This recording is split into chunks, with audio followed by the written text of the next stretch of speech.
Dalam sebuah kitab menerangkan bahawa Qarun bin Yasar bin Kahit bin Lawi bin Yaqub bin Ishaq bin Ibrahim alaihissalam adalah anak paman Nabi Musa alaihissalam. Qarun membaca kitab Allah itu, iaitu Taurat, dan menghafal kitab Taurat. Tetapi dia telah berlaku munafik terhadap Nabi Musa alaihissalam. Qarun adalah termasuk pegawai Raja Fir'aun dan dia sentiasa menyakiti Nabi Musa alaihissalam. Ketika Allah Subhanahu wa taala menurunkan ayat yang memerintahkan zakat, maka Qarun yang menyimpan wang seperti gunung banyaknya mula merasa tidak senang dengan perintah zakat. Dikisahkan anak kunci harta kekayaannya itu boleh ditarik oleh 40 ekor unta, dan ada yang meriwayatkan terpaksa ditarik oleh 60 ekor keldai. Oleh kerana dia sangat kedekut, maka suatu hari dia berkata kepada Bani Israel, sesungguhnya Nabi Musa itu hendak mengambil harta kekayaan kamu semua. Oleh kerana Qarun berjaya memperdayakan mereka, maka Bani Israel setuju mendengar segala apa yang perlu dibuat. Lalu mereka berkata, kamu adalah pemimpin kami.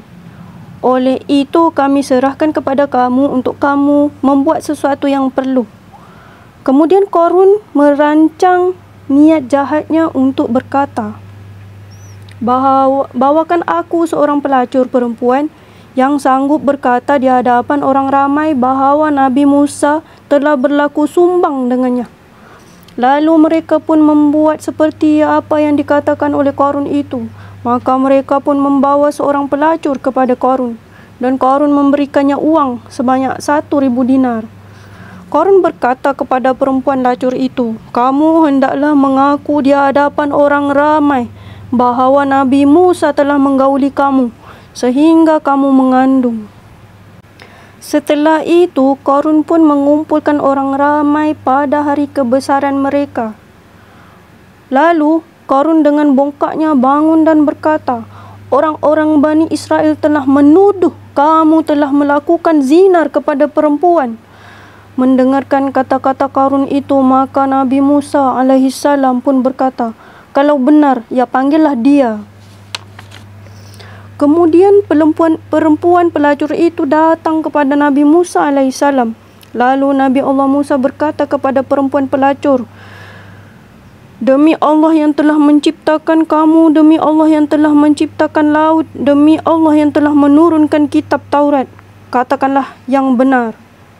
Akhirnya, dengan kehendak Allah Subhanahu wa taala, maka berkatalah wanita itu, wahai Musa, sebenarnya engkau adalah bersih dari apa-apa yang dikatakan oleh Qarun itu, dan sesungguhnya Qarun itu telah memberikan aku uang sebanyak 1.000 dinar dan menyuruh aku mengaku mengatakan bahawa engkau telah melakukan zinar dengan aku, dan aku takut kepada Allah Subhanahu wa taala untuk menuduh utusannya itu sebagai penzinar.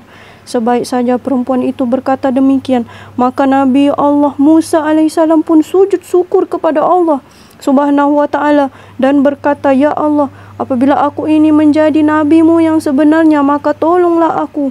Kemudian Allah Subhanahu wa taala menurunkan wahyu yang bermaksud, wahai Musa, aku telah perintahkan bumi tunduk kepada perintahmu, maka perintahlah sekehendakmu.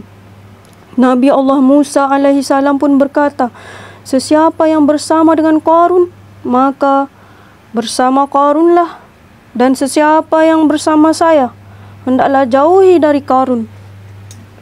Setelah mendengar kata-kata Nabi Musa alaihissalam, maka semua orang menjauhi Qarun, melainkan hanya 2 orang sahaja.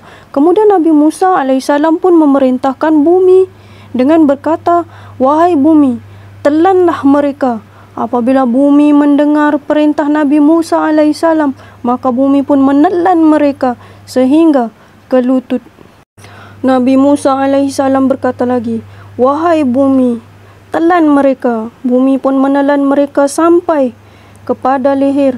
mereka meminta tolong kepada Nabi Musa alaihissalam, tetapi Nabi Musa tidak mengendahkan mereka, dan sebaliknya Nabi Musa alaihissalam berkata, "Wahai bumi, telan mereka." Maka habislah seluruh anggota mereka ditelan oleh bumi. Kemudian Nabi Musa alaihissalam berdoa supaya segala harta milik Qarun itu turut ditenggelamkan bersamanya. Maka Allah Subhanahu wa taala pun lakukan seperti yang diminta oleh Nabi Musa alaihissalam. Firman Allah Subhanahu wa taala yang bermaksud, "Fa khasafna bi wa bidarihil arda." Maka telah kami tenggelamkan Qarun berserta rumahnya ke dalam bumi. Dikisahkan bahawa bumi menelan Qarun dan 2 orang yang bersamanya itu sehari setegak seorang berdiri, sehingga sampai ke dasar bumi yang paling bawah.